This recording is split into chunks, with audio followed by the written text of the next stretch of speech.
नमस्कार दोस्तों, चलिए जानते हैं बिहार और कई राज्यों की फटाफट 50 बड़ी खबरों को सिर्फ 10 मिनट में। लेकिन उससे पहले आप यह वीडियो किस जगह से देख रहे हैं हमें कमेंट में जरूर बताएं।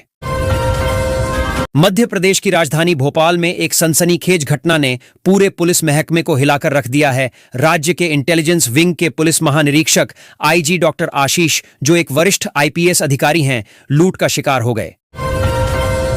रिटायरमेंट के बाद आर्थिक सुरक्षा चाहते हैं तो एलआईसी का जीवन उत्सव प्लान आपके लिए एक बेहतर विकल्प हो सकता है। इस योजना के तहत निवेशक हर महीने 15,000 रुपए तक पेंशन प्राप्त कर सकते हैं।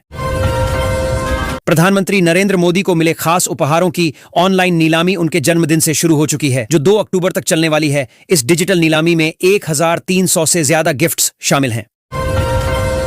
रेलवे में सरकारी नौकरी पाने की तैयारी कर रहे अभ्यर्थियों के लिए खुशखबरी। रेलवे भर्ती बोर्ड बहुत जल्द एनटीपीसी की नई वैकेंसी 8,875 पदों का निकालने की हो रही तैयारी।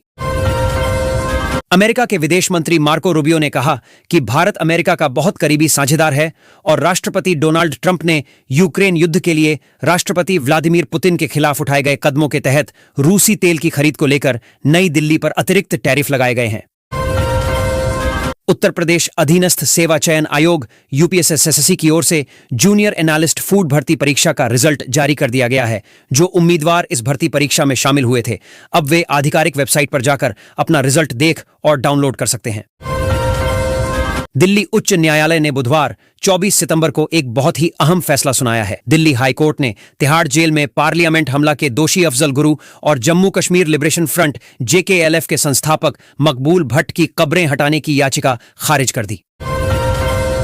गाजा पट्टी की इजरायली नाकाबंदी को तोड़ने के लिए रवाना हुए अंतर्राष्ट्रीय कार्यकर्ताओं के बेड़े पर मंगलवार देर रात ड्रोन से हमला हुआ। कार्यकर्ताओं का कहना है कि यह हमला ग्रीस के दक्षिणी समुद्री क्षेत्र में हुआ। ग्लोबल स्मूथ फ्लोटिला नाम के इस काफिले के प्रतिनिधियों ने कहा कि उनके संचार सिस्टम को जाम कर दिया गया और कम से कम 13 धमाकों की आवाजें सुनी गईं। उनका दावा है कि ड्रोन या विमान से अज्ञात वस्तुएं 10 से अधिक नौकाओं पर गिराई गईं।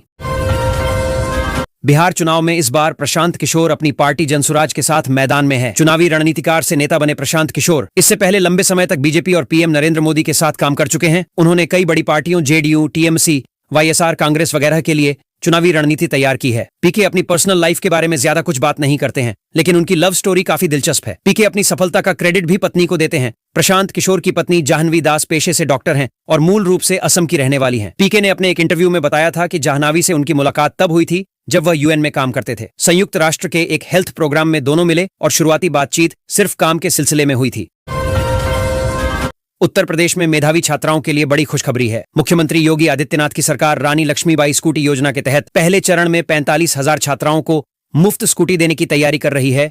यह योजना छात्राओं को उच्च शिक्षा के लिए प्रोत्साहित करेगी। यह योजना विश्वविद्यालय और डिग्री कॉलेजों में स्नातक के दूसरे साल की छात्राओं के लिए है। इस योजना के तहत सिर्फ उन मेधावी छात्राओं का चयन किया जाएगा जिन्होंने पहले साल की परीक्षा में बेहतरीन प्रदर्शन किया है। त्योहारों से पहले केंद्र सरकार ने रेलवे कर्मचारियों को बड़ी सौगात दी है। बुधवार को हुई कैबिनेट बैठक में यह निर्णय लिया गया कि रेलवे के ग्रुप सी और ग्रुप डी स्तर के कर्मचारियों को इस साल 78 दिनों का बोनस दिया जाएगा। इस फैसले से देश भर के लाखों कर्मचारियों और उनके परिवारों के चेहरों पर मुस्कान आ गई है। जानकारी के अनुसार इस फैसले से करीब 11,50,000 कर्मचारियों को फायदा पहुंचेगा। बोनस की राशि सीधे कर्मचारियों के खातों में जाएगी और इसका भुगतान जल्द शुरू किया जाएगा। देश की सरकारी कंपनी बीएसएनएल ने एक बार फिर प्राइवेट कंपनियों नींद उड़ने के लिए धमाकेदार प्रीपेड प्लान लॉन्च किया है। कंपनी इस बार 11 महीने की वैलिडिटी वाला प्लान लेकर आई है। इस प्लान को यूजर्स की हर जरूरत को ध्यान में रखते हुए तैयार किया गया है। इसमें आपको सिर्फ डेटा ही नहीं बल्कि अनलिमिटेड कॉलिंग और कई और नए फायदे भी मिल रहे हैं। इस प्लान की सबसे बड़ी खासियत यह है कि यह आपको बार बार रिचार्ज करने की झंझट से छुटकारा दिलाएगी। भारत, चीन और पाकिस्तान एशिया के तीनों पड़ोसी देशों के पास ऐसे ऐसे विनाशक परमाणु हथियार हैं जो पूरी दुनिया को पूरी तरह से खत्म कर सकते हैं। लेकिन परमाणु मिसाइलों की क्षमता के साथ सबसे बड़ी बात यह होती है कि उसे लॉन्च कैसे किया जाता है, फाइटर जेट से, युद्धपोत या पनडुब्बियों से या मिसाइलों से। भारत और चीन के पास इन तीनों रास्तों से परमाणु बम गिराने की क्षमता है, जबकि पाकिस्तान समंदर से परमाणु बम नहीं दाग सकता है। बात जब मिसाइलों की करते हैं तो भारत और चीन के पास महाविनाशक क्षमता वाली परमाणु मिसाइलें हैं। हालांकि भारत से थोड़ा आगे रहा है, लेकिन पिछले दिनों भारत ने अग्नि 5 मिसाइल का टेस्ट कर चीन के साथ उस गैप को काफी कम कर दिया है। प्लेन के लैंडिंग गियर में छिपकर काबुल से दिल्ली आने वाले अफगानी बच्चे की तस्वीर सामने आ गई है। तस्वीरों में 13 साल का यह बच्चा सहमा और डरा हुआ लग रहा है। इसके बाद काबुल से दिल्ली आने वाली फ्लाइट के नीचे पहुंचकर प्लेन के लैंडिंग गियर में छिप गया था। 13 वर्षीय अफगानी बच्चे ने काबुल एयरपोर्ट पर सुरक्षा इंतजामों को चकमा देते हुए बगैर दस्तावेजों के अंदर आ गया था। प्रधानमंत्री नरेंद्र मोदी की अध्यक्षता में आर्थिक मामलों की कैबिनेट कमेटी ने बुधवार 24 सितंबर को चुनावी राज्य बिहार के लिए बहुत बड़ी सौगात दी है।